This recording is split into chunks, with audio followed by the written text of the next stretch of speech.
Kids TV was so good in the 90s.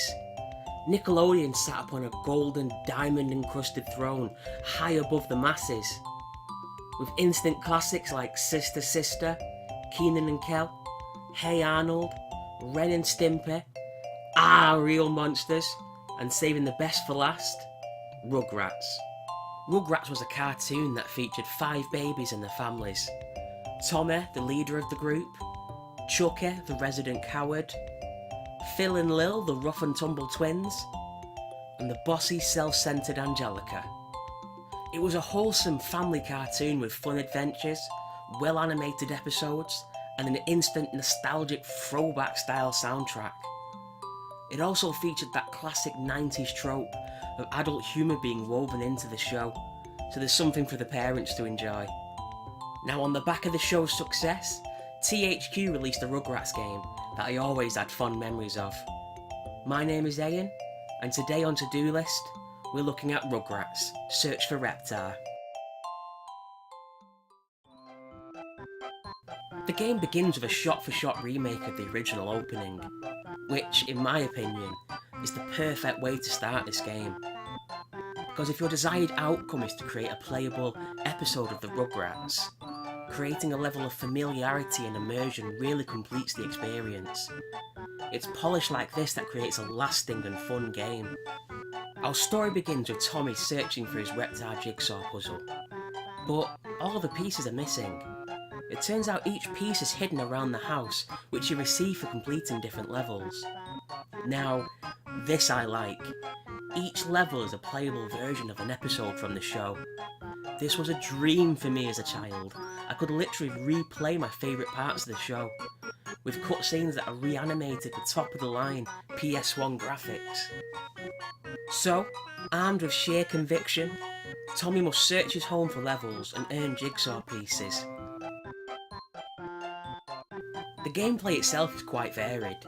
There's 9 holes of mini-golf, keep-away games, circus games, and also third-person exploration games. For a game that's 20 years old, it's incredibly diverse and easily held my attention as a child. The hub world in this game is the Pickles residence, with all the amenities of a standard home. As Tommy, you run around the house finding sparkling objects. Each object transports you to a level that, once completed, will either give you a jigsaw piece or a small amount of Reptar bars. Reptar bars can be traded for additional jigsaw pieces, and are also hidden throughout the game. There's also Spike the dog in your backyard, who you can play with and also throw toys to. There's also a few levels where you can play as Spike, wherein you can search the sewers for Angelica's doll Cynthia, and also jump obstacles in Angelica's circus. I loved this game as a kid. I would literally complete it, and then restart it again straight away. But I can now see cracks in this game's design. The game itself shows its age. The control scheme is floaty and imprecise. I often found myself running into walls or catching myself on bits of furniture or objects. And then due to the same control scheme, it takes a few seconds to recover.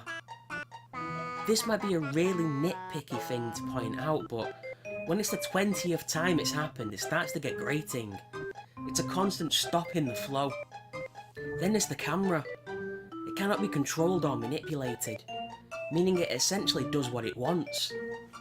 If I didn't know any better, I'd say one of the babies I wasn't playing as were controlling it, as it constantly wanders off as if it saw something shiny or went off to pet the dog.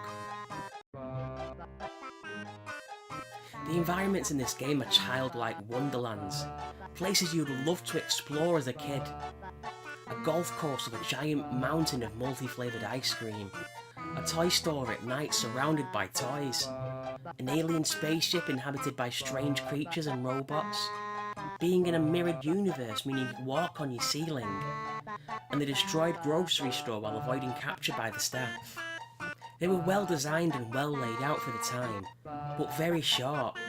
I'd say that the longest level being around 10 minutes, which is great for a kid, but is lacking for an adult to play.